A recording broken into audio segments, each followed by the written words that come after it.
तकलीफ हो रही है, कोई बोलता है मुझे सूजन आ रहा है, पैर चलते समय मेरा खुल नहीं पाता है, पूरी तरीके से मैं अच्छे से चल नहीं पाता हूँ, ठीक है।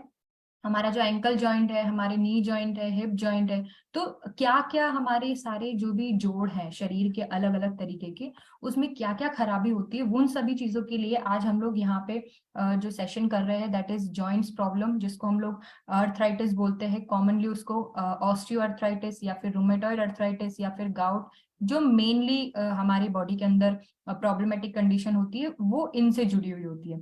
तो आज हम लोग ये जो सेशन है, ये देखिए जॉइंट्स जो है वो एक तरीके की क्या स्ट्रक्चर होती है हमारी बॉडी के अंदर, जिसमें जो बोन्स होती है, या तो बोन्स से कनेक्ट होगी, या जो बोन्स है वो कार्टिलेज से कनेक्ट होगा, या फिर बोन्स आपस में एक दूसरे से कनेक्ट कनेक्ट होगी। जॉइंट जैसे कि हम लोग नॉर्मल लैंग्वेज में भी बोलते हैं कि कोई भी एक चीज है वो आकर के दूसरी चीज से जुड़ रही है, किसी भी चीज का जुड़ाव जो होगा उसको जो है हम लोग जॉइंट्स बोलते हैं। जैसे कि आप ये फोटो में देख पा रहे हो ब्लू कलर का, हालांकि जो हमारा स्केलेटल होता है वो व्हाइट कलर का, पूरा जो हमारा होता है हड्डी का ढांचा ये ब्लू कलर का दे दिया है, तो उसके कलर पे मत जाइए। ये जो है हमारे बॉडी का जो स्केलेटल सिस्टम होता है, जिस तरीके से स्केलेटल बना होता है, उसके अंदर देखिए ऑरेंज कलर के रेड कलर के गोल गोल जो सर्कल्स बने हुए हैं, वो सभी जॉइंट्स को यहाँ पे इंडिकेट कर रहे हैं। हमारे सिर के यहाँ पे देखिए हेड में जॉइंट्स होते हैं, ठीक है, हमारे गर्दन में पीछे सर्वाइकल में जॉइंट्स होते हैं, शोल्डर जॉइंट्स होते हैं, हमारे रिब्स के अंदर जॉइंट्स होते हैं। सो क्या होता है कि हमारी बॉडी के अंदर अलग अलग टाइप के जो है सारे जॉइंट्स जो हैं प्रेजेंट हैं। कुछ बड़े जॉइंट्स हैं, कुछ छोटे जॉइंट्स हैं, कुछ ज्यादा स्ट्रक्चर्स को एक दूसरे में कंबाइन करते हैं, कुछ कुछ एक दो चीजों से एक दो चीजें कम से मिलके बने होते हैं। तो आज जो हमारा टॉपिक है वो जॉइंट्स से रिलेटेड है, आर्टिकुलेशन जिसको बोलते हैं, कोई भी ऐसी जगह जहाँ पे किसी भी चीज का जुड़ाव होगा, ठीक है। तो ये हम लोग आज स्टार्ट करने वाले हैं। पिक्चर बना हुआ है सामने आपको स्क्रीन पे दिखाई दे रहा है, ये जो मेन जो मोटे मोटे देखा जाए तो जो बड़े बड़े जो मेन जॉइंट्स होते हैं, जिनकी प्रॉब्लम लेके हमारे पास कोई भी आता है, जो हमको बताते हैं कि ये जो जॉइंट्स प्रॉब्लम हमें प्रॉब्लमेटिक कंडीशन हमको मिलती है, क्या है, हमारे घुटने में तकलीफ है। देखो वहां पे एक सर्कल बना हुआ है घुटने के, वहां पे हाथ के, यहाँ पे हाथ में फैलेंजेस, जो यहाँ पे जो उंगलियों के जो जॉइंट्स होते हैं, जो हमारे पैर के जॉइंट्स होते हैं, जो हमारे बड़ा अंगूठा, छोटी उंगली, उससे छोटी उंगली, ठीक है। हिप जॉइंट, जहाँ पे जो हमारी हिप बोन आकर के फीमर जो है वो उसका हेड लगा हुआ रहता है, जो हमारा पीछे बैकबोन जो पूरा होता है, वर्टिब्रे जिसको हम लोग बोलते हैं, तो उसकी भी प्रॉब्लम जो है वो जॉइंट प्रॉब्लम में आती है, क्योंकि ये एक तरीके के सारे जो है वो क्या है, जॉइंट्स हैं, ठीक है। हमारी बॉडी के अंदर कुछ कुछ स्ट्रक्चर्स आपस में जुड़े हुए हैं, और ऐसा नहीं है कि सिर्फ एक हड्डी आकर के दूसरे हड्डी से जुड़ गई है। उस हड्डी के बीच में कैप्सूल होता है, उस हड्डी के बीच में कार्टिलेज होता है, उस हड्डी के आसपास में ब्लड सप्लाई होती है, उस वो जो है वो पूरा मांसपेशियों से कवर होता है। इस तरीके का जो एक स्ट्रक्चर होता है, उसमें अगर कुछ भी खराबी आ जाती है तो फिर उसके बाद में हमको मूवमेंट में जो है वो प्रॉब्लम होती है।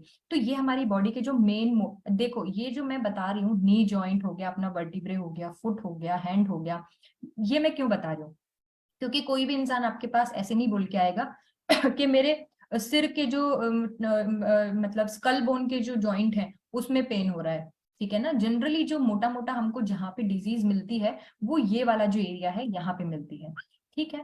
सी टाइप्स ऑफ जॉइंट्स, जो मेन इंपॉर्टेंट मोटा मोटा हम देखें किस किस टाइप के जॉइंट्स होते हैं, जैसे सबसे इंपॉर्टेंट पहला फिक्स्ड या फिर इमूवेबल जॉइंट, जैसे कि मैंने अभी सिर की हड्डी का बोला था। ये देखिए ये स्केलेटन सही है, ये व्हाइट कलर का पूरा बना हुआ है, पहले में कलर थोड़ा सा प्रॉब्लमेटिक हो गया था। ये व्हाइट कलर का पूरा स्केलेटन है, इसके स्कल बोन पे देखिए एक ब्लू कलर का जो है सर्कल मार्क किया हुआ है। तो वो जो सर्कल मार्क है वो क्या बता रहा है कि यहाँ पे इस पोर्शन पे जो भी जॉइंट्स मिलेंगे वो सभी इमूवेबल है, मतलब मूवमेंट नहीं कर सकते, खिसक नहीं सकते हैं। कभी आपने देखा है कि किसी की जो सर का जो स्कल बोन है, जो खोपड़ी है, वो आधी टेढ़ी हो गई है और ऊपर चली गई उसकी जॉइंट्स का, ठीक है। आइडियली जो ये जो सूचर्स होते हैं, जो मतलब हमारी जो स्कल बोन में जो जॉइंट होते हैं उनको हम लोग सूचर्स बोलते हैं, उसके थ्रू जो हमारी जो हड्डियां होती है वो आपस में जुड़ी होती है, जैसे हम कपड़े को सिलाई करते हैं उस शेप में वो जो है जुड़ी रहती है। बच्चों के केस में जो है वो थोड़ा सा लूज होता है, लेकिन जैसे जैसे इंसान बड़ा होता जाता है तो वो सूचर्स जो है वो और ज्यादा स्ट्रांग होते जाते हैं। हमने कभी देखा होगा छोटे बच्चे जो होते हैं उनको यहाँ पे पानी भर जाता है, बहुत सारे छोटे बच्चे जो होते हैं उनकी डिलीवरी के टाइम पे, ठीक है, हाइड्रोसेफेलस जिसको बोलते हैं, तो वो अपने आप पानी फिर अंदर चला जाता है, वो क्योंकि उसकी बोन्स जो होती है ना वो बहुत नाजुक होती है, ठीक है। फिर धीरे धीरे वो अपने आप बड़े होने के बाद में जो बोन्स है वो आपस में फ्यूज हो जाती है, सिर्फ वहां पे एक लाइन जैसी बनी रहती है जैसे हम लोग कपड़ा सिलते हैं उस तरीके से। तो ये जो है इमूवेबल जो जॉइंट्स होते हैं उसके अंदर आता है। स्लाइटली मूवेबल में देखिए ऑरेंज कलर का जो मार्क है वो हमारी जो पसलियां है उसके ऊपर किया हुआ है इसके अंदर, मतलब ये वाला जो पोर्शन है वो जो है वो स्लाइटली मूवेबल जॉइंट्स में आएगा। स्लाइटली मूवेबल जॉइंट्स मतलब जो हल्का सा मूव होगा, बहुत ज्यादा मूवमेंट जिसमें नहीं होगा। जरूरी भी है, क्यों? क्योंकि हमारे जो फेफड़े हैं, हमारे जो लंग्स हैं, वो बनाए ही इस तरीके के गए हैं कि जब हम सांस लेते हैं तो हमारे फेफड़े जो है वो फूल जाते हैं, जब हम सांस छोड़ते हैं क्योंकि उसके अंदर से हवा बाहर निकल गई तो वो वापस से सिकुड़ जाते हैं, ठीक है। तो अगर कोई भी एक ऐसा स्ट्रक्चर पैक रहेगा तो उसके अंदर हमारे जो लंग्स हैं वो अगर सांस हमने अंदर ली, जब हमने इनहेल किया, तो वो अगर अपनी साइज से बड़े होंगे तो वो आसपास का जो एरिया, सरफेस एरिया जो लंग्स का रहेगा, वो जो टिश्यू, वो जो सरफेस है वो डैमेज होगा उस स्ट्रक्चर से। इसलिए हमारे को भगवान ने, हम लोगों को भगवान ने ऐसा बनाया है कि हमारा जो रिब केज है वो इस तरीके का बना है कि जब हम सांस लेते हैं, लंग्स पूरे हवा में, लंग्स जो है वो हवा से भर जाते हैं, वो पूरा फूल जाते हैं, और उन्हीं के साथ में जो हमारी रिब केज जिसको हम बोलते हैं पसलियां, वो भी फूल जाती, क्योंकि वहां पे कार्टिलेज और बोन्स के ऐसे जॉइंट्स हैं जो इस तरीके से इलास्टिक की तरह खुल जाते हैं, ठीक है। फिर जैसे हमने हवा छोड़ी फिर वो वापस पास पास में आ जाते हैं। तो ये जो जॉइंट्स होते हैं ये स्लाइटली मूवेबल में आते हैं। ऊपर हमने पढ़ा था फिक्स्ड या फिर immovable, and the last one is freely movable, जो बहुत अच्छी तरीके से मूव कर जाते हैं, जैसे कि हमारा एल्बो जॉइंट हो गया, हमारा हिप जॉइंट हो गया, हमारा नी जॉइंट हो गया। जनरली क्या होता है, हमारे जो नी जॉइंट होते हैं, हिप जॉइंट होते हैं, हम उसको आगे की तरफ, पीछे की तरफ, साइड में, अंदर की तरफ कैसे भी करके मूवमेंट हम कर सकते हैं, ठीक है। तो ये एक मोटा मोटा सारा जो जॉइंट्स के बारे में है। तो हम लोगों को कौन सा काम में आएगा, ये हरा वाला, ठीक है, जो फ्रीली मूवेबल जॉइंट्स है, हम लोगों को इसके साथ डील करना है। हमारे पास इससे रिलेटेड जो है वो पेशेंट्स आएंगे। जॉइंट डिसीजेस, क्या क्या बीमारियां जॉइंट्स में हो सकती है, जो भी प्रॉब्लम कोई भी पेशेंट लेके आएगा तो उसको हम लोग बोलेंगे कि ये अर्थराइटिस का पेशेंट है। अब अर्थराइटिस में भी बहुत सारे टाइप्स होते हैं, अर्थराइटिस सिर्फ एक टाइप का नहीं होता। अर्थराइटिस में डीजेनरेटिव जिसको बोलते हैं ऑस्टियो अर्थराइटिस, यानी कि जो एज के अकॉर्डिंग हमारी जो बोन जितनी मजबूत होनी चाहिए थी उतनी मजबूत नहीं होती है। क्या होता है उसके अंदर, डीजनरेशन, यानी कि धीरे धीरे जैसे हमारी उम्र बढ़ती है तो हमारा शरीर कमजोर होता जाता है, उसी तरीके से जो बोन है वो भी कमजोर होती जाती है। उसके अंदर पहले जैसा स्ट्रॉन्ग वाली जो प्रॉपर्टी रहती वो नहीं रहती है, वो धीरे धीरे पोरस होने लगती है। तो ये सारी जो चीजें हैं कि उसकी जो ताकत है वो कम हो रही है एक तरीके से, तो वो सभी डीजनरेटिव में आएगा, ठीक है। तो ऑस्टियोआर्थराइटिस जो है एक तरीके का डीजनरेटिव का एग्जांपल है। रूमेटॉइड, हम लोग को सबको पता है, रूमेटॉइड आर्थराइटिस एक प्रॉब्लम है जिसमें जो जॉइंट्स होते हैं वो सभी इन्फ्लाम्ड हो जाते हैं, ठीक है, दर्द होते हैं। तो रूमेटॉइड आर्थराइटिस भी एक तरीके का आर्थराइटिस है। जुवेनाइल आर्थराइटिस यानी कि जो बचपन से पहले से पेशेंट को हो रहा है। इन्फेक्शियस और नॉन इन्फेक्शियस, इसके अंदर ये है कि इन्फेक्शियस में क्या होगा कि आपकी बॉडी के अंदर कुछ भी प्रॉब्लम हुई है वो आपकी बॉडी के अंदर ही फैल सकती है, ठीक है। नॉन इन्फेक्शियस में क्या है कि वो फैलेगी नहीं, ठीक है। एंकाइलोजिंग स्पॉन्डिलाइटिस, सोरियासिस, इस तरीके की प्रॉब्लम्स होती हैं जिसके अंदर आपको आर्थराइटिस होने के चांसेस हैं। किसी को भी, अगर कोई पेशेंट है आपके पास, सोरियासिस का पेशेंट आया, और अगर इन केस उस एडवांस कंडीशन में उसको सोरियाटिक आर्थराइटिस हो सकता है, ठीक है। जैसे इन्फेक्शियस है तो उसके अंदर टीबी लिखा हुआ आपको दिख रहा है, तो टीबी के अंदर बोन टीबी हो सकता है पेशेंट को। टीबी से मुझे याद आया एक चीज के, हमारी बॉडी में जरूरी नहीं है कि टीबी सिर्फ हमारे फेफड़े या लंग्स तक ही सीमित रहे, ठीक है। हमारी बॉडी में टीबी कहीं भी हो सकता है, जैसे मैंने अभी बोला बोन टीबी हो सकता है, ठीक है। इंटेस्टाइनल टीबी भी हो सकता है। So as a health care worker आप लोग क्योंकि हेल्थ की फील्ड में हो, तो अगर कोई भी आपको टीबी का पेशेंट मिलता है तो उसको मोटिवेट करना है, उसको बोलना है कि आप अच्छे से न्यूट्रिशियस फूड लीजिए, अच्छे से मेडिसिन लीजिए, क्योंकि ये बीमारी ठीक हो सकती है। और आगे आने वाले 2025 में तो ये बीमारी पूरी हमारे देश से निकल भी जाएगी, ठीक है। तो गवर्नमेंट बहुत सारी स्कीम वगैरह लगा रही है, और क्योंकि हम लोग न्यूट्रिशियस फूड की बात कर रहे हैं और डे जॉय ना आए तो ऐसा नहीं हो सकता, ठीक है। So TB is the important thing कि जो हम लोगों का जो गलत फहमियां लोगों के बीच में है कि अगर पेशेंट को है टीबी तो हम इससे दूर जाएंगे, हम इसको पास में नहीं रखेंगे, हम इससे दूर रहेंगे क्योंकि हमको भी फैल जाएगा, ऐसा नहीं होता है। उनको समझाना है, उनको प्रॉपर ट्रीटमेंट भी लेने के लिए बोलना है। ठीक है। तो okay, coming back to the अपना टॉपिक जो है वो क्या है, आर्थराइटिस, और हम टीबी पे चले गए। सो नॉन इन्फेक्शियस और इन्फेक्शियस के बीच में आर्थराइटिस में बहुत सारी प्रॉब्लम्स हम लोगों को हो सकती है। जरूरी नहीं है कि आप बड़े होगे, आप एज होगे, आप जब आपकी एज होगी उसी टाइम पे आपके बॉडी के अंदर आर्थराइटिस चेंजेस आएंगे। ठीक है। कुल मिला के मैं यहाँ पे ये बताना चाह रही हूँ कि किसी भी इन्फेक्शन के थ्रू, किसी भी नॉन इन्फेक्शियस चीज की वजह से भी आपको आर्थराइटिक चेंजेस देखने को मिल सकते हैं आपकी बॉडी के अंदर। ठीक है। जैसे गाउट हो गया तो उसके अंदर आपका एक पूरा केमिकल चेंज होगा, इन्फ्लामेशन हो जाएगा, क्रिस्टल्स आके आपकी बोन्स के आसपास में जमा हो जाएंगे।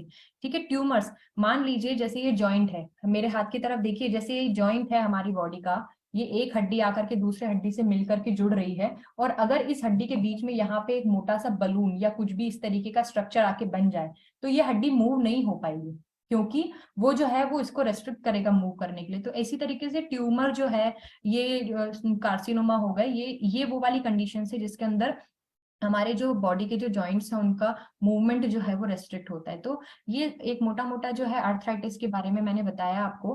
सबसे मेन इंपॉर्टेंट चीज जो आप लोगों को पता होनी चाहिए दैट इज कि कौन कौन से कॉमन और सीरियस टाइप के आर्थराइटिस हमारे पास हमको मिल सकते हैं, जो देखने को मिलते हैं। सबसे ज्यादा मिलने वाला जो है दैट इज ऑस्टियोआर्थराइटिस। ठीक है। 27 मिलियन पीपल को अक्रॉस द हम लोगों को देखने के लिए मिल सकता है कंट्री वर्ल्ड, क्योंकि जो है ऑस्टियोआर्थराइटिस मोस्ट कॉमन प्रॉब्लम होती है। देन फाइब्रोमाइल्जिया होता है, जिसके अंदर कोई भी आप ऐसा काम कर रहे हो जिसमें बार बार उस जॉइंट पे या उस बोन के ऊपर जोर पड़ रहा है, या कोई आपको एक्सीडेंट हो गया है और उसकी वजह से वो हील नहीं हो पा रहा है, बार बार आप उसका फंक्शन ले रहे हो। गाउट में नॉर्मली कोई भी इन्फ्लामेशन हो रही है आपकी बॉडी के अंदर, कुछ भी चोट वगैरह आपको लग गई है, लेकिन आपको ऐसा लग रहा है कि ये तो चोट की वजह से हुआ है, पर नहीं, वो अंदरूनी जो उसका मेटाबॉलिक कुछ भी चेंज हुआ है उसकी वजह से गाउट होता है। रोमेटॉइड अर्थराइटिस, उसमें हम लोगों को ये देखने के लिए मिलता है जो हमारी उंगलियां होती है ना, उंगलियों के जो छोटे छोटे जॉइंट्स होते हैं वो इन्वॉल्व होते हैं। सो मेन बेसिकली जो है वो ऑस्टियोआर्थराइटिस होता है जो बहुत कॉमनली देखने के लिए मिलता है, रूमेटॉइड आर्थराइटिस होता है, एंड गाउट होता है। इसीलिए हमने मेन तीन ही टॉपिक, मतलब जो हमारे टॉपिक में जो तीन ही बीमारियों को स्पेसिफिकली बोला है कि हम इसके ऊपर डिस्कस करेंगे। ठीक है। कोई भी पेशेंट आया अगर आपको बोल रहा है कि मुझे आर्थराइटिस है, तो हमको सोचना है कि ऑस्टियोआर्थराइटिस यस मस्ट भी हो सकता है। ठीक है। ऑस्टियोआर्थराइटिस होता है जनरली, क्या होता है 22 to 39% जो है इंडिया में सभी लोगों को ये हो रहा है, और बचे हुए जो है उन लोगों को गाउट और रोमेटॉइड आर्थराइटिस होता है। तो इस रेशियो से हम देख सकते हैं मोटा मोटा कि कितना ज्यादा ऑस्टियोआर्थराइटिस जो है वो कॉमन है। ठीक है। अब ये सभी में क्या डिफरेंस है, ये क्या होगा, ये हम लोग आगे पढ़ेंगे। सो टिपिकली आर्थराइटिस अगर आपको होता है आपकी बॉडी के अंदर, तो क्या आपको सोचना है, क्या हमें हुआ है। टिपिकली अगर हम देखें तो it is a condition in which inflammation of one और मोर जॉइंट्स इज देयर। ठीक है। या तो आपकी बॉडी का कोई भी एक जॉइंट, यानी कि सिर्फ एक घुटना, या हो सकता है दोनों घुटने, या हो सकता है पैर की उंगलियों के सारे जॉइंट्स, तो एक या एक से अधिक जॉइंट्स जो है उनमें इन्फ्लामेशन होगी। ठीक है। वहां पे दर्द होगा, वहां पे स्टिफनेस यानी कि वहां पे जकड़ाहट होगी। ठीक है। और मोस्ट इंपॉर्टेंट चीज, धीरे धीरे वो टाइम के साथ, जैसे जैसे आपकी एज बढ़ेगी, जैसे जैसे टाइम बढ़ेगा, वो प्रॉब्लमेटिक कंडीशन भी बढ़ती जाएगी। ठीक है। क्या सिम्टम्स पेशेंट लेके आएगा आपके पास, मुझे बहुत दर्द हो रहा है, सबसे इंपॉर्टेंट चीज उसको पेन होगा। सेकेंड इज स्टिफनेस, उसको जकड़ाहट होगी। ये डिपेंड करता है कि कौन सी चीज में, कौन सी प्रॉब्लम में कितने टाइम तक जकड़ाहट आपको फील हो रही है। लिमिटेड फंक्शन ऑफ जॉइंट, अगर जैसे आपने देखा होगा कि जनरली जो ओल्ड एज के पेशेंट्स होते हैं, हमारे दादी जी हो गए, दादाजी हो गए, या फिर ऐसे लोग जिनकी वेट ज्यादा है, ठीक है, उन लोगों को जो है नी जॉइंट में प्रॉब्लम होता है चलने में। अगर वो बैठ गए हैं तो वो बैठे ही रहते हैं। ठीक है। अगर वो उठते हैं तो उनको प्रॉब्लम होती, अगर वो खड़े हैं तो उनको इतना प्रॉब्लम नहीं होगा, लेकिन जब उनको बैठने के लिए बोलेंगे तब उनको प्रॉब्लम स्टार्ट हो जाती है। ठीक है। तो लिमिटेड फंक्शन ऑफ जॉइंट मतलब जो प्रॉपर उसका फंक्शन होना चाहिए वो नहीं कर पा रहा है। ठीक है। ये सारी चीजें जो है वो पेशेंट लेके आएगा। और ऐसा नहीं है कि आर्थराइटिस जो है किसी एक इंसान को होगा या किसी को नहीं होगा, सभी लोगों को होता है, उसमें मैन भी इंक्लूड है, औरतें भी, उनको भी हो सकता है, चिल्ड्रन को भी हो सकता है, एडल्ट किसी को भी हो सकता है। बट यस, मोस्ट इम्पॉर्टेंटली एक है कि आर्थराइटिस जो है ज्यादा केसेस जो है फीमेल में देखे जाते हैं। और इसका एक मेन रीजन ये है कि जब मेनोपॉज होता है ना, जब माहवारी का समय जब खत्म होने वाला होता है, जब हमारा पीरियड्स जो है वो लेडीज को आना बंद होने लगते हैं, उस टाइम पे बॉडी से कैल्शियम लॉस बहुत होता है। ठीक है, क्योंकि बॉडी से कैल्शियम लॉस अगर हो रहा है तो कैल्शियम लॉस, ब्लड जो है वो तो अपना कैल्शियम लेगा, वो किससे लेगा? बोन से लेगा, बोन से निकाल करके ले लेगा, तो फाइनली जो बोन्स जो है वो वीक होना स्टार्ट हो जाएगी। ठीक है, तो कुछ कुछ कंडी, और दूसरी चीज एक मेन फैक्टर ये भी है कि as compare to man, female जो है थोड़ा इररिस्पॉन्सिबल बोल सकते हैं, या रिस्पॉन्सिबिलिटी से दबी हुई बोल सकते हैं, या वट जो भी है, लेकिन इग्नोरेंस हो सकता है उनकी हेल्थ को लेकर के, कि वो टाइम टू टाइम जो है वो दूध नहीं पीती हैं, ठीक है, एक्सरसाइज नहीं करती है, अपनी हेल्थ पे ध्यान नहीं देती है। So lots of factors are there कि उनको क्यों ये प्रॉब्लम हो सकती है। ठीक है, तो मोस्ट कॉमनली उनको मिल सकती है ये प्रॉब्लम कि फीमेल जो है उनको हम लोग देख सकते हैं कि उनको एडवांस्ड एज में जो है ऑस्टियोआर्थराइटिस ज्यादा मिल सके। रूमेटॉइड आर्थराइटिस जो है उसका भी रेशियो फीमेल में ज्यादा होता है होने के लिए। ठीक है, सी ये जो अभी मैंने पिछले उसमें बताया था कि immovable, slightly movable, full movement अगर हो रहा है तो इमूवेबल में जैसे वो सबसे ऊपर वाला जो फोटो है वो सूचर्स का है, जो हमारे सिर के अंदर जो सूचर्स लगे रहते हैं ना, उनका फोटो बना हुआ है, वो इस तरीके से सिले हुए रहते हैं, बॉडी जो हमारे जो स्कल की जो बोन्स रहती है वो इस तरीके से जुड़ी हुई रहती है। ठीक है, एंड उसके बाद में जो हमारे टीथ हैं वो किस तरीके से हमारे जो गम्स हैं उसके अंदर धंसे हुए रहते हैं, वो इमूवेबल है। ऐसा नहीं कि हमारे दांत मतलब हिलने वाला दांत इज ऑब्वियसली नॉर्मल कंडीशन नहीं है, वो एबनॉर्मल कंडीशन है, लेकिन ये इमूवेबल जॉइंट है, ये हमको कभी मूवमेंट में काम नहीं करता है। यस, ये जो हिप जॉइंट जो यहाँ पे बनाया हुआ है प्यूबिस का, ये स्लाइटली मूवेबल है, लिटिल मूवेबल। जब डिलीवरी होती है फीमेल्स की, ठीक है ना, नॉर्मल डिलीवरी, वेजाइनल डिलीवरी जब होती है, तो उस टाइम पे जो बोन का मूवमेंट होता है वो जरूरी है, क्योंकि बेबी जो है वो बाहर निकलता है। ठीक है, और फुल मूवमेंट में हमारा जो भी है लेग है, हमारा घुटने हो गए, हमारे एल्बो जॉइंट हो गया, तो ये सभी जो है ये इसके अंदर आता है। सी अभी ये जो है फाइब्रस और कार्टिलेजिनस और साइनोवियल, ये क्या होता है? जो फाइब्रस, कार्टिलेजिनस और साइनोवियल है, इसके अंदर क्या होगा? जो फाइब्रस है उसमें बोन्स जो है वो कोलेजन फाइबर से यूनाइट होती है। ठीक है, इसके एग्जांपल्स जो है सूचर्स हो गए, जैसे मैंने अभी ऊपर बताया था। मोबाइलिटी में ये बिल्कुल मोबाइल नहीं होता है। आपको सिर्फ इतना सा ध्यान रखना है कि फाइब्रस जो है वो किसी बहुत ज्यादा पतली चीज से जो है हड्डी हमारी जुड़ी हुई रहेगी।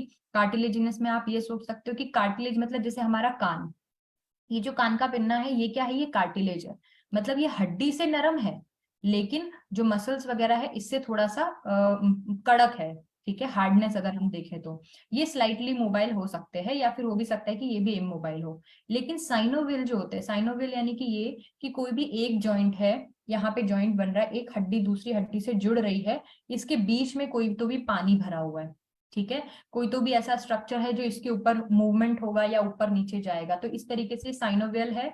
और ये इसके टाइप्स हैं वो आपको याद करने की जरूरत नहीं, बस इतना सा ध्यान रखिए कि इसके अंदर लिक्विड एक स्ट्रक्चर जो है वो भरा रहता है। ये बहुत सारे टाइप्स हैं, ये जस्ट एक नॉलेज के लिए मैंने डाल दिया है कि ग्लाइडिंग जॉइंट होता है, हिंज जॉइंट होता है, पाइवेट जॉइंट होता है। तो ये क्या क्या मूवमेंट में हेल्प करता है ये आप यहाँ पे देख सकते हो कि जो हमारा बकल कैविटी है उसमें पाइवेट जॉइंट होता है ना, जो हमारी वर्टिब्रे हो गई वहां पे ग्लाइडिंग जॉइंट होगा, हमारा जो ये कोहनी वाला जो पोर्शन रहता है यहाँ पे हिंज जॉइंट होता है, मतलब जो दरवाजे का कब्जा होता है ना, दरवाजे का कब्जा कैसे खुलता है? एक ही तरफ खुलता है।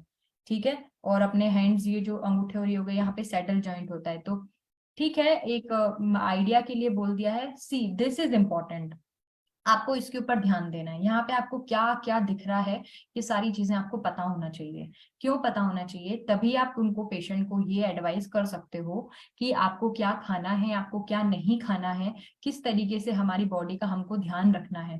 ठीक है, अर्थराइटिस रिलेटेड कॉजेज, मतलब अर्थराइटिस जो है उनमें क्या क्या ऐसे रिलेटेड कॉजेज हैं जो हम लोग कंट्रोल कर सकते हैं, किस कारण से हो सकता है। और कॉजेज अनरिलेटेड टू अर्थराइटिस, यानी का मतलब, इसका मतलब ये है कि जो कॉज है वो अर्थराइटिस से डायरेक्टली रिलेटेड नहीं, लेकिन हमको अर्थराइटिस हो गया।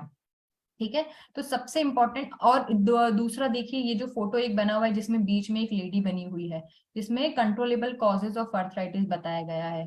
ठीक है, तो इसके अंदर क्या है, जो लेडी है ये बनी हुई है और साइड में है इंजरी वाला हाथ है, एक इन्फेक्शियस लेग बना हुआ है जिसमें पैर में फुंसी या कुछ भी चोट वगैरह लगी हुई है। तो कंट्रोलेबल कॉजेज का मतलब क्या है कि ऐसी चीजें जो आप कंट्रोल कर सकते हो। सी सोफा पे वो एक आदमी बैठा हुआ है, लाइफस्टाइल, आपकी कैसी लाइफस्टाइल हो गई, अगर आप एक्सरसाइज नहीं करोगे, अगर आप हेल्दी डाइट नहीं लोगे, अगर आप न्यूट्रिशियस डाइट नहीं लोगे, तो इससे अल्टीमेटली आपकी बॉडी बहुत अफेक्ट होगी। क्यों, क्या कारण है कि जो चीजें उसको फंक्शनल होने में हेल्प करती हैं वो चीजें हम नहीं ले रहे हैं। फाइनली वो क्या करेगी, जैसे तैसे एडजस्ट तो कर लेगी, लेकिन जब तक उसमें खराबी आएगी तब तक आपको पता चलेगा और वो बहुत लेट हो चुका होगा। ठीक है, तो लाइफस्टाइल एक ऐसी प्रॉब्लम है जिसको आप ठीक करोगे तो आपका अर्थराइटिस भी ठीक हो सकता है। ठीक है, नेक्स्ट इस कोई इन्फेक्शन हो गया, जैसे मैंने अभी ऊपर बताया था कि कोई सोरियासिस, ये सॉरी टीबी वगैरह हो गया है, कोई वायरल इन्फेक्शन है जिसकी वजह से प्रॉब्लमेटिक कंडीशन हो गई, या फिर आपको कोई चोट लग गई है, इंजरी वगैरह कुछ हो गया है। ठीक है, अगर आप ऐसा काम ही कर रहे हैं, आपका ऑक्यूपेशन ही ऐसा है कि आपको इतना चल के जाना पड़ता है, इतना आना पड़ता है, ठीक है, इससे आपके घुटने घिस गए, इसका मतलब ये बिल्कुल भी नहीं है कि मैं चलने का एग्जांपल दे रही हूँ तो आप बोलें कि वॉक करने से जो है वो हड्डियां घिस जाती है। ऑक्यूपेशन का मतलब ये है कि बहुत लॉन्ग सिटिंग आपकी हो रही है। ठीक है, आपका पोस्चर ठीक नहीं है। ठीक है, किस तरीके से आपको बैठना चाहिए लेकिन आप वैसा नहीं बैठ रहे हो, कंप्यूटर पे काम कर रहे हो बहुत टाइम से, तो लो बैक, एक मतलब पीछे कमर में दर्द होने की शिकायत लोगों को हो सकती है इस कारण से। ठीक है, अब ये लेडी को देखिए, एबनॉर्मल मेटाबॉलिज्म, आपने कुछ भी खाया, ठीक है, लेकिन वो आपको डाइजेस्ट नहीं हुआ। ठीक है, या मेटाबॉलिज्म में सबसे इंपॉर्टेंट चीज ये कि जो भी आप खा रहे हो वो आपकी बॉडी को लग ही नहीं रहा है, जो होना चाहिए वो नहीं हो रहा है। तो ये चीजें किस कंडीशन में होती है, जब हम लोगों का मतलब जो बॉडी के फंक्शनल जो हार्मोन है, जो हमारी बॉडी के जो काम है वो नहीं बॉडी प्रॉपर कर रही है, तो उसके अंदर क्या होगा, मेटाबॉलिज्म जो है वो अफेक्ट होगा। मेटाबॉलिज्म अफेक्ट होने की वजह से क्या होगा, या तो आप बहुत ज्यादा पतले हो जाओगे, या आप बहुत ज्यादा मोटे हो जाओगे, या फिर आपकी बॉडी जो है उस इस जिस तरीके से मैंने बताया था कि ब्लड लॉस होता है या फिर कैल्शियम लॉस होता है, तो इस तरीके की छोटी छोटी चीजें जो है ये होगी। तो मेटाबॉलिज्म भी आप इम्प्रूव कर सकते हो अपना चाहे तो। So next, coming to the next picture जो अपना साइड में लेफ्ट साइड में दिया हुआ है, इसमें क्या अर्थराइटिस रिलेटेड कॉजेज में वो बोल रहा है कि ऑस्टियो अर्थराइटिस आपको है। जॉइंट पेन अगर वो पेशेंट लेके आया है तो आप क्या सोच सकते हो, ये चीज आप सोच सकते हो कि अर्थराइटिस तो इसको ऑस्टियो अर्थराइटिस तो नहीं हो सकता अगर वो जॉइंट पेन लेके आया है तो, या फिर इसको रूमेटॉइड अर्थराइटिस हो सकता है। तो ऑस्टियो अर्थराइटिस जनरली आप ये बोल सकते हो कि जो बड़ी बोन्स होती हैं उनके बीच में होता है, जैसे हमारा नी जॉइंट यानी कि घुटना हो गया। रूमेटॉइड अर्थराइटिस जनरली हमारे छोटे जॉइंट्स को अफेक्ट करता है, जैसे कि हमारी उंगलियां हो गई, पैर की उंगलियां हो गई। ठीक है, स्पॉन्डिलो अर्थराइटिस यानी कि जो हमारी बैकबोन वर्टिब्रे जो है पीछे की साइड में। वायरल अर्थराइटिस यानी कि कोई भी इन्फेक्शन आपको हो गया, तो ये सभी कॉजेस की वजह से भी आपको जॉइंट पेन हो सकता है। Causes unrelated to arthritis, arthritis हुआ है तो जॉइंट पेन होगा ही होगा। ठीक है, लेकिन अगर मान लीजिए आपको अर्थराइटिस नहीं है, स्टिल आपको जॉइंट पेन हो रहा है, तो उसमें क्या क्या रीजन आ सकते हैं, तो ये जो लिस्ट है वो ये बता रहा है। सबसे इंपॉर्टेंट फाइब्रोमाइल्जिया, वही मैंने बताया था अभी आपको कि अगर आपको बार बार चोट लग रही है, आपको ऐसा लग रहा है कि यार ये बॉडी के अंदर जो है यही जो ऑर्गन है ये बार बार इफेक्ट हो रहा है। फॉर एग्जांपल मैंने अभी बताया, अगर आप लॉन्ग सिटिंग करते हो, कंप्यूटर पे बहुत ज्यादा देर तक बैठ करके अपना काम कर रहे हैं, आप लैपटॉप पे बहुत देर तक बैठ के काम कर रहे हैं और आपका जो पोस्चर है वो ठीक नहीं है, ठीक है, तो इससे आपकी लोअर बैक यानी कि कमर जो पीछे की साइड में रहती है, कमर के नीचे वाला पोर्शन जो रहता है वो अफेक्ट होता है। ठीक है, तो इस तरीके से जब हम बार बार हर्ट करेंगे तो ये प्रॉब्लम हो सकती है। हीमोआर्थराइटिस, इसमें क्या है कि जैसे मैंने अभी स्टार्टिंग में बताया था कि कोई भी चीज है, हमारी बॉडी इस तरीके से बनी हुई है कि अगर किसी भी चीज, जनरली क्या होता है जब हम लोग देखते हैं किसी का भी एक्सीडेंट होता है तो सब तरफ खून खून होता है, तो हमको लगता है कि हमारी बॉडी के अंदर भी इसी तरीके से पूरा खून और मांसपेशियां और सब बिखरा होता है, लेकिन ऐसा नहीं होता। हमारी बॉडी इतने सिस्टमेटिक तरीके से अपने ऑर्गन्स के साथ कवर होती है अंदर। अगर हम स्किन को हटाएंगे, फिर स्किन के बाद में मांसपेशी को हटाएंगे, उसके बाद में लेयर्स को हटाएंगे, तो हमारे ऑर्गन्स बहुत अच्छी तरीके से अरेंज होते हैं और सभी अपनी अपनी जगह पे अरेंज होते हैं। ठीक है, जो पाइप है उसके थ्रू ही ब्लड जाता है, ठीक है, ब्लड सप्लाई उसके थ्रू होता है। वो तो जब हम ऑपरेट करते हैं या एक्सीडेंट हो जाते हैं तो वेसल्स कट हो जाती है, इसलिए सब तरफ खून हमको दिखता है। तो ये जो फोटो है इसके अंदर देखिए, पैर के अंदर दो हड्डियां हैं और रेड कलर का जो दिख रहा है यानी कि वहां पे खून जमा हो गया है। वो नेचुरल प्रोसेस नहीं है, ये एबनॉर्मल कंडीशन है। ये नेचुरल जो है कंडीशन नहीं है, नॉर्मल कंडीशन नहीं है, ये एबनॉर्मल कंडीशन है। तो इसकी वजह से जो है वो आपको जॉइंट पेन हो सकता है। ये किस कारण से हो सकता है? या तो आपको चोट लग गई, या तो आप गिर गए, या आपको चोट लगी हुई और बार बार उसके ऊपर और हिट हो रहा है, तो that may be a reason कि आपको जॉइंट पेन हो। ठीक है। Next is hypothyroidism. हमारी बॉडी की थायराइड बोन एक ऐसी ग्लैंड है, सॉरी बोन नहीं, थायराइड ग्लैंड जो है वो एक ऐसी ग्लैंड है कि जब वो अच्छे से बिहेव नहीं करती, यानी कि जब उसमें प्रॉब्लम होती है, तो हमारी पूरी बॉडी के जो स्ट्रक्चर्स हैं वो खराब होते हैं। हमारी बॉडी के अंदर फिजिकल, मेंटल, खाली फिजिकल और मेंटल नहीं बल्कि सेक्सुअल जो है वो भी फंक्शंस जो है वो अफेक्ट होते हैं थायराइड बोन के अफेक्ट होने की वजह से। थायराइड और हाइपोथायराइड बहुत ज्यादा रिलेटेड है कैल्शियम और बोन से। ठीक है। तो आप अभी मोटा मोटा ये ध्यान रखो, जैसे मैंने इस लेडी का एग्जांपल दिया था कि इनको एबनॉर्मल मेटाबॉलिज्म है, तो अगर आपको थायराइड का प्रॉब्लम होगा तो आपका मेटाबॉलिज्म जो है वो भी नॉर्मल नहीं होगा। सी नेक्स्ट, नीचे जो पिक्चर बना हुआ है दैट इज डिप्रेशन। डिप्रेशन में हो, आप कुछ एक्टिविटी नहीं कर रहे हो, आप बाहर आना जाना नहीं कर रहे हो। ठीक वैसे ही जैसे अगर एक मशीन रखी हुई है, उसको हम यूज नहीं करते तो एक समय बाद उसमें जंक लग जाता है। जंक लग जाता है मतलब उसकी फंक्शनल एक्टिविटी जो है वो जो उसका फंक्शन करने का जो प्रॉपर्टी वो कम हो जाता है। ठीक है। ठीक उसी तरीके से डिप्रेशन की भी जो कंडीशन होती है उसमें हमको जॉइंट्स पेन की शिकायत हो सकती है। ठीक है। तो अगर नेक्स्ट टाइम कोई भी आपके पास आता है कि हमें ये शिकायत है, तो आपको उन सबसे रूल आउट करना है, ये छोटी मोटी सारी चीजें छोटी छोटी उनसे पूछना है कि क्या प्रॉब्लम एक्चुअली हो रही है। ठीक है। So this is the next picture. देखिए इसके अंदर ऑस्टियोआर्थराइटिस भी बताया गया है, रूमेटॉइड आर्थराइटिस भी बताया गया है, और गाउट भी बताया गया है। देखिए ये जो सबसे इंपॉर्टेंट मेरा एरो आप लोगों को दिख रहा है, ये जो है ये नॉर्मल जॉइंट है। ठीक है। नॉर्मल जॉइंट है, ये दोनों हड्डियां हैं। सफेद कलर का जो है ये इसके अंदर, ये जो है सफेद कलर का एक कार्टिलेज है। ये जो है इसके अंदर साइनोवियल मेम्ब्रेन है जिसमें साइनोवियल फ्लूइड भरा हुआ है। ठीक है। एक नॉर्मल स्ट्रक्चर होता है, यानी कि आप इतना बस ध्यान रखिए कि जो दो हड्डियां हैं आपस में जुड़ेगी नहीं, वो पास पास रहेगी, और उसके आसपास के जो स्ट्रक्चर रहते हैं वो उसको मूवमेंट करने में मदद करते हैं। ठीक है। और जो ऑस्टियोआर्थराइटिस की कंडीशन, ये देखिए जो बीच में है, इसके अंदर क्या हो गया, ये जो दोनों हड्डियां हैं ये आपस में जुड़ गई। जुड़ गई यानी कि पास पास में आ गई। ठीक है। इसका जो कार्टिलेज है वो भी थिन हो गया है, बहुत पतला हो गया है, जिसकी वजह से जो बोन है यानी कि दोनों जो हड्डियां हैं वो आपस में रगड़ खा रही है। मोटा मोटा बोले तो अपन ये बोल सकते हैं कि उसमें जो है उसका पानी कम हो गया है, और दोनों जो हड्डियां हैं वो आपस में रगड़ खा रही हैं। अगर हड्डियां दूर दूर है तो उसको घूमने में आसानी होती है। ठीक है। लेकिन अगर हड्डी पास आ गई है और फिर वो मूव करेगी तो उसको दर्द बहुत ज्यादा होगा, उसको सूजन भी हो सकती है। ठीक है। वहां पे वो अपना मूवमेंट अच्छे से नहीं कर पाएगा। तो ये एक मोटी चीज होती है, सबसे मेन चीज होती है ऑस्टियो आर्थराइटिस के अंदर। जबकि रूमेटॉइड आर्थराइटिस, ये देखिए थर्ड पिक्चर जो बना हुआ है, थर्ड जो फोटोग्राफ बना हुआ है इसके अंदर बता रहा है वो कि जो दोनों बोन्स है उन दोनों बोन्स के ऊपर जो है बोन इरोजन हो रहा है, बोन जो है खरके जा रही है, और स्वेलन हो रहा है इन्फ्लाम्ड साइनोवियल मेम्ब्रेन, यानी कि जो साइनोवियल फ्लूइड होता है जिसकी वजह से जो दोनों बोन है वो आपस में नहीं टकराती है, किसी न किसी कारण की वजह से जो मेम्ब्रेन है उसी में ही सूजन आ गई। तो ये जो लाल कलर का दिख रहा है ये क्या है, ये सूजन वाला पार्ट है। ठीक है। यहाँ पे कुछ ना कुछ इन्फ्लामेशन हो गया है। ये देखिए जो तीसरा वाला जो मतलब नीचे जो बना हुआ है डायग्राम, इसके अंदर भी वही दिखाया गया है कि एक हेल्दी जॉइंट है, हेल्दी जॉइंट है, दोनों तरफ से बोन आ रही है, आपस में जुड़ नहीं रही है। लेकिन जो दूसरा वाला फोटो है इसके अंदर देखिए दोनों हड्डियां जो है आपस में जुड़ गई हैं, जुड़ गई है मतलब पास पास आ गई है। ठीक है। जो तीसरा वाला फोटो है यानी कि रूमेटॉइड आर्थराइटिस का, ये वाला देखिए इसमें लालपन आ गया है, यानी कि जो साइनोवियल मेम्ब्रेन है उसके अंदर इन्फ्लामेशन हो गया है। इस कारण से जो है पेशेंट को जो है उसको दर्द होगा, मूवमेंट करने में प्रॉब्लम होगा। एंड लास्ट जो है ये गाउट, यानी कि जो पैर है, इस इसकी जो हड्डी है वहां पे यूरिक एसिड के क्रिस्टल्स जमा हो जाते हैं। ठीक है। उसका बहुत सारा एक मैकेनिज्म होता है किस कारण से कैसे क्या होता है, बट अभी आपको मोटा मोटा एक ये जानना है कि अगर किसी को भी गाउट होगा तो उसको अंगूठे में दर्द होगा। ठीक है। वो ये नहीं बोलेगा कि घुटने में हो रहा है। ठीक है। पूरे शरीर में उसको बुखार वगैरह आ जाएगा, वो मैं भी आगे बताऊंगी। तो ये एक डिफरेंस आप पता कर सकते हो कि क्यों पेशेंट को जो है जॉइंट पेन हो रहा है, क्या उसका कारण एक हो सकता है।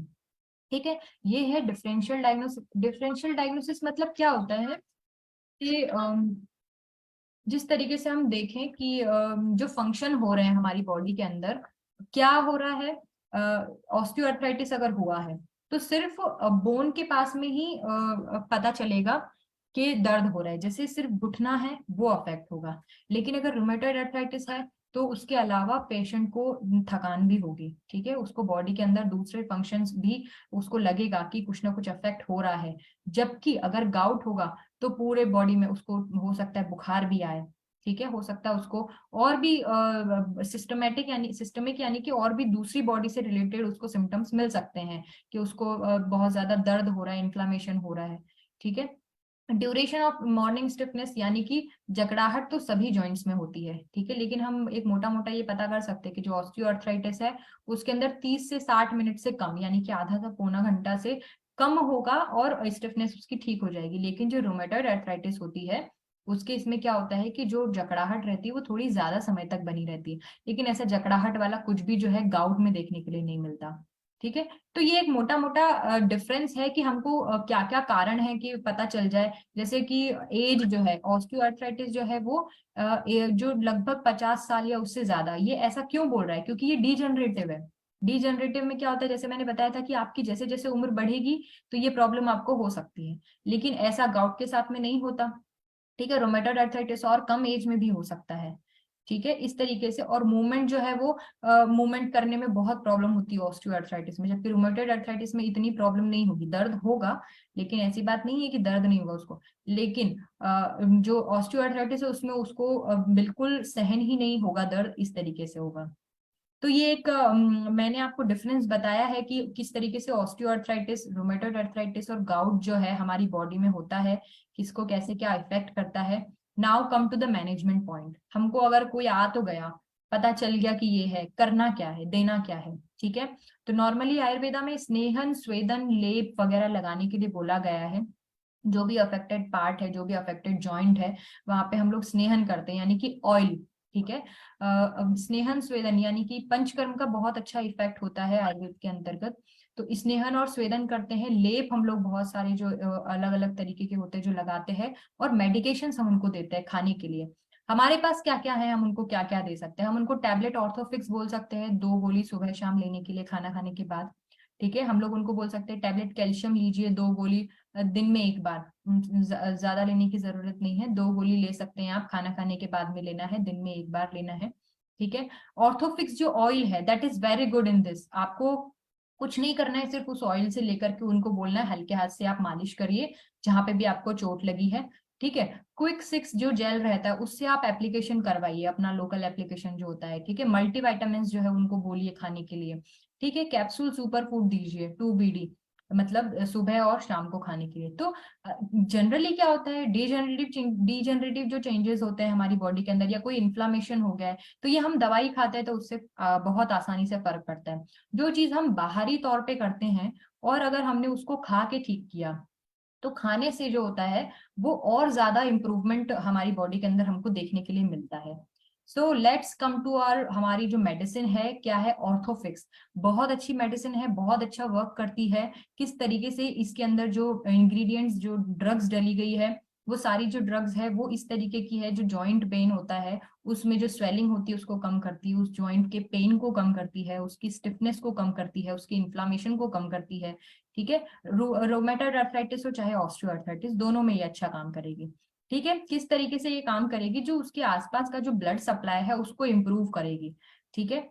जो ब्लड वेसल्स जो है उनको आपस में जोड़ती है। नाइट्रिक ऑक्साइड जो एक चीज है आप मान लीजिए, जिसकी वजह से क्या होता है कि इन्फ्लामेशन और बढ़ जाता है। इन्फ्लामेशन मतलब क्या, अगर आपके पास में ये मान लीजिए ये एक जॉइंट है, ये मेरा हाथ है, ये एक जॉइंट है, तो ये नॉर्मल जॉइंट है, लेकिन आपको यहाँ पे हल्का सा फूला फूला दिखेगा, ठीक है, हल्का सा यहाँ पे लालपन दिखेगा आपको, हल्का सा आप छुओगे, दूसरी बॉडी पे छुओगे तो आपको इतना गर्म नहीं लगेगा, लेकिन हल्का सा आप यहाँ छुओगे तो वहां पे गरम गरम मिलेगा, ठीक है। तो ये रूबोर और इस तरीके से बहुत सारे उसके 4-5 होते हैं पॉइंट्स के, इन सब चीजों से पता चलता है कि ये इसके बॉडी के अंदर यहाँ पे इन्फ्लामेशन हो रहा है, ठीक है। नेक्स्ट क्या है, हम लोग देखें तो इन्फ्लामेशन को ये कम करेगा ही, ठीक है। इसकी एंटी इन्फ्लामेटरी क्योंकि प्रॉपर्टीज होती है, ठीक है। पेन को भी कम करा है, साथ में जो आसपास की जो मसल्स है उसको भी रिलैक्स करता है, ठीक है। सबसे इंपॉर्टेंट चीज क्या होती है, जब हम मूवमेंट कर रहे हैं ना, तो दर्द बहुत ज्यादा होता है। दर्द क्यों होता है? क्योंकि आसपास के जो स्ट्रक्चर्स है वो डैमेज हो गए हैं। आसपास के अगर स्ट्रक्चर्स डैमेज हो गए तो हमको सबसे इम्पोर्टेंट चीज क्या होती है कि हमको करना क्या है, इसको दर्द से आराम दिलाना है। ठीक है, तो इसके अंदर रासना डला हुआ है। रासना जो है आयुर्वेद में बोला गया है कि रासना वात हराना, मतलब वात को हरने के लिए बहुत अच्छा होता है रासना। ठीक है, जो वात रोगों को ट्रीट करने के लिए हम जो यूज करते हैं उसमें टॉप जो मेडिसिन होती है उसके अंदर रासना डला रहता है। ये बहुत अच्छा काम करता है। इसके अंदर सौंठ डला है, एरंड, पुनर्नवा, ठीक है, गॉक्सुर, चौक चीनी, इस तरीके की बहुत सारी चीजें डली है। इसके अंदर अश्वगंधा भी डला है ताकि आपको स्ट्रेंथ भी मिले, और साथ में गुगुलू भी डला है। गुगुलू बहुत अच्छी तरीके से एंटी इन्फ्लामेटरी का काम करता है, पेन किलर की तरह भी जो है गुगुल जो है हमारे बहुत अच्छे से हेल्प करता है। जैसे अगर कोई पूछे कि आयुर्वेद में क्या है पेन किलर के लिए, पेन कम करने के लिए क्या है, गुगुल है। सारी जितनी भी हमारे जॉइंट्स जो रिलेटेड, जॉइंट से रिलेटेड या पेन से रिलेटेड प्रॉब्लम होती है उसके अंदर हम लोग गुग्गुल उनको देते हैं, गुग्गुल की प्रिपरेशन। तो इसके अंदर गुग्गुल डला हुआ है। महावात विध्वंसक रस और एकांगवीर रस डला है, इसीलिए ये थोड़ा कॉस्टली पड़ता है लेने में। क्या रीजन है? रस औषधियां बहुत अच्छा काम करती है। फॉर एग्जाम्पल अगर हम हर्बल मेडिसिन लेते हैं, दो तरीके की आयुर्वेद में होती है मेडिसिन ना। एक तो होती है हर्बल यानी कि काष्ठ औषधियां, जो कि पेड़ पौधों के पत्तों से, है ना, उसकी जड़ों से, चूर्ण, उनके चूर्ण से, सभी चीजों से बनती है। एक होती है रस औषधियां। रस औषधियां यानी कि जो सोने से बनेगी, जो सिल्वर से बनेगी, जो बहुत सारे मेटल्स जो होते हैं उनसे मिलकर के बनती है ना, रस औषधियां उनको बोलती है। मेटल्स के अलावा भी और सारी चीजें होती है जो हम लोग मेडिसिनल यूज करते हैं। तो इसके अंदर महावात विध्वंसक रस डला होता है, एकांगवीर रस होता है, जो वात व्याधि के लिए बहुत अच्छी मेडिसिन है। ठीक है, तो ये पूरा एक प्रॉपर जो है कॉम्बिनेशन है ऑर्थोफिक्स टैबलेट के अंदर, कि किस तरीके से ये एनाल्जेसिक काम करता है, किस तरीके से ये ब्लड वेसल्स के अंदर फ्लो को इम्प्रूव करता है, जिसकी वजह से जो स्पाज्म होता है यानी कि वहां जो जकड़ाहट होती है उसको कम करता है। ठीक है, इसके अंदर एंटीऑक्सीडेंट एजेंट्स भी होते हैं ना, जो मेडिसिन होती है, नाइट्रिक ऑक्साइड जैसे कि मैंने बताया, उसकी वजह से जो डैमेज होता है एक्स्ट्रा जॉइंट को डिजनरेट करने के लिए वो नहीं होता है, पेन से भी बचाती है। साथ में एंटी रूमेटिक नेचर की जो हर्ब्स है ये सारी डली हुई है, जो सबसे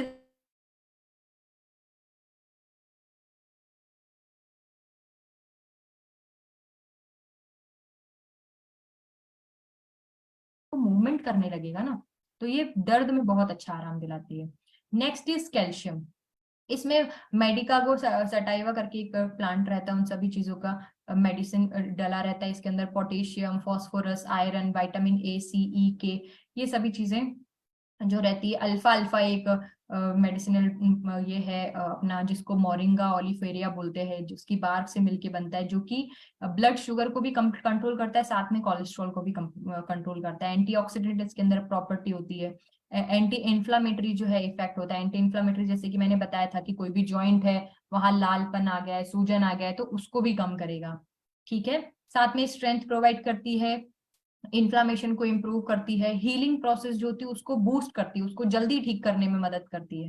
ठीक है, एनर्जी भी बढ़ाती है और साथ ही साथ में इम्यूनिटी भी बढ़ाती है। इसके अंदर जो मैग्नीशियम और जिंक डला हुआ रहता है वो बहुत अच्छे हमारी एनर्जी को बढ़ाने के लिए और इम्यूनिटी को बढ़ाने के लिए होते हैं। तो टैबलेट कैल्शियम इसलिए हम इसके अंदर देते हैं। कैल्शियम हमारा हेल्दी जो बोन, सी मैंने जैसे बताया डीजनरेटिव चेंजेस हो रहे हैं, यानी कि बोन जो है वो अच्छे से बन नहीं रही है। अगर अच्छे से बन रही है तो वो वापस खिल के आ रही है, तो वो सारे जो चेंजेस है उनको करने से रोकती है और डेंसिटी बढ़ाती है। एक बोन डेंसिटी टेस्ट होता है। बोन डेंसिटी का मतलब ये है कि कितनी जो बोन है वो भारी है। अगर डेंसिटी, अगर बोन की क्वालिटी अच्छी होगी यानी उसकी डेंसिटी ज्यादा होगी। ठीक है, अगर बोन जो है वो डेंसिटी उसकी कम है यानी कि बोन अंदर से खोखली हो रही है, यानी कि कैल्शियम जो है वो लॉस हो रहा है, उसकी वजह से हमारी बॉडी जो है कमजोर होगी। कैल्शियम लॉस होने का क्या एक मेन इंपॉर्टेंट चीज होगा जो हमारा नुकसान करेगा, ये बॉडी में अगर आपकी बोन्स मजबूत नहीं है, कैल्शियम का लॉस हो रहा है, तो बहुत जल्दी फ्रैक्चर हो सकती है। ठीक है ना, तो आप लोग देख सकते हो कि बहुत सारे लोग ऐसे मिलते हैं जो बोलते हैं कि ये तो बच्चा शुरू से ही कमजोर है, इसके तो बहुत बहुत बार बार थोड़ा सा लगता है और फ्रैक्चर हो जाता है। तो ये एक कुछ कुछ बॉडी की कंडीशंस ऐसी होती हैं जिसके अंदर ये रीजंस होते हैं कि क्यों उसके अंदर ऐसा हो सकता है। हालांकि और भी बहुत सारे रीजन है, पर ये भी एक कारण है उसके अंदर से। ठीक है, फॉलिक एसिड भी इसके अंदर डला हुआ है।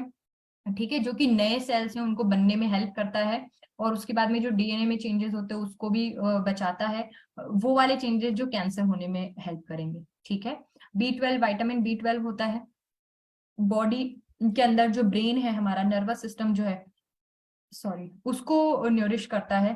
ठीक है, जो पूरी बॉडी है उसमें जो रेड ब्लड सेल्स है वो बहुत इंपॉर्टेंट होते हैं, उनको भी बनाने में मदद करता है। ठीक है, तो ये मोटे मोटे इसके काम है।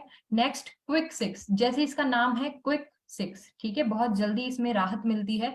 इसका क्या रीजन है देने का, हम क्यों दे रहे हैं? इसके अंदर गंध पूरा डला हुआ है ना, कपूर डला हुआ है, नीलगिरी, लौंग, दालचीनी की छाल, इस तरीके की कुछ कुछ जो है मेडिसिनल डाल करके इस जेल को बनाया है।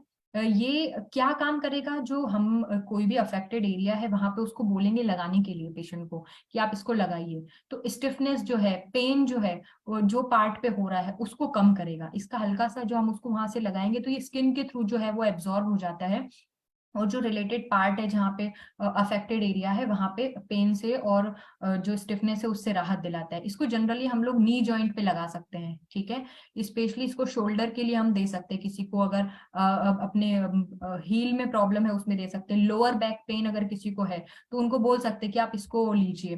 क्यों? ये क्या करेगा, जो इसकी एनाल्जेसिक प्रॉपर्टी है वो जो दर्द है उस दर्द को कम करेगा, दर्द की जो इंटेंसिटी है उसको कम करेगा, और इन्फ्लामेशन जो है उसको तो कम करेगा ही। इन्फ्लामेशन कम होगा, दर्द कम होगा, पेशेंट को रिलीफ मिलेगा। ठीक है, सो क्विक सिक्स जो है वो इस तरीके से काम करता है। Next is orthofix oil. सी, दोनों जो है वो है पेन किलर, ऑर्थोफिक्स ऑयल भी दर्द को कम करेगा, और जो अपना क्विक सिक्स था जेल वो भी पेन को कम करेगा। इसमें बहुत सारी मेडिसिन एक जैसी है, जैसे कि नीलगिरी तेल इसमें भी डला है। ठीक है, लौंग तेल जो है वो इसमें भी डला हुआ है, जो हमने ऊपर पढ़ा भी, कर्पूर जो है वो इसके अंदर भी डला हुआ है ना, गंधपुरा जो है वो इसके अंदर भी डला हुआ है। बट ये क्योंकि तेल है, ठीक है, ऑयल है, यानी कि जो लौंग है तो पहले उसमें लौंग का जो है एक्सट्रैक्ट डालते हैं, इसमें हम लोग लौंग का जो है तेल यूज करते हैं। आप लोगों को पता होगा कि लौंग का जो तेल होता है वो बहुत अच्छा एनाल्जेसिक प्रॉपर्टी होती है। अगर किसी को बहुत ज्यादा दांत में दर्द हो रहा है, बिल्कुल एकदम से जैसे बोलते हैं ना कि कीड़ा लगा है, दांत खराब हो रहा है एक तरीके से, तो हम उसको बोल सकते हैं कि एक लौंग का जो तेल है वो हल्का सा रुई में लगा के उस दांत के अंदर रख लो, उनको फटाफट आराम मिलेगा। या फिर एक लौंग रखने से भी उसको आराम मिल जाता है, क्योंकि वो पेन दांत का इतना चुभने वाला दर्द होता है कि हमसे वो सहन नहीं होता। सो इसके अंदर भी कर्पूर है, इसके अंदर अजवाइन तेल एक्स्ट्रा डला हुआ है। ठीक है, तिल तेल जो है बहुत अच्छा वातनाशक, जैसे मैंने ऊपर पहले रासना के लिए बताया था, ठीक उसी तरीके से तिल जो है वो भी बहुत अच्छा वातनाशक है। इसके बेस से ही बना हुआ है इसलिए इतना इफेक्टिव है। वही इसके एनाल्जेसिक जो प्रॉपर्टी है वो पेन इंटेंसिटी जो है वो कम करती है। ठीक है, सारे जो है वॉलेटाइल सब्सटेंस जो होते हैं ना उसके तेल डले हैं, जैसे कि अजवाइन हो गया, कर्पूर हो गया, ठीक है ना, नीलगिरी हो गया, लौंग हो गया। ठीक है, तारपीन का तेल इसके अंदर डला होता है, जो हेल्प करता है बॉडी के अंदर एब्जॉर्ब होने में और जो पेन हो रहा है उसको ठीक करने में। ठीक है, अभी अगर तेल है तो उसको लगाना कैसे, किस तरीके से हम एक्सरसाइज करेंगे, किस तरीके से उनको बोलेंगे, तो हमको जस्ट उनको बोलना है, हल्के हल्के हाथ से अपने हाथ पे लगाना है। ठीक है, उसके बाद फिंगर्स को हल्का आगे पीछे स्ट्रेच करना है, रिस्ट को पीछे की तरह, जैसे आप इस फोटो के अंदर देख सकते हो किस तरीके से वो हैंड मूवमेंट करने के लिए बोल रहे हैं। ठीक है, उस तरीके से हल्के हल्के हैंड मूवमेंट्स करवाना है। और इसी तरीके से अगर पैर में दर्द है तो पैर में भी लगा करके उनको आप हल्का मूवमेंट करने के लिए बोल सकते हो। हल्के हाथ से जो है मसाज करना है, हल्के हाथ से मालिश करना है।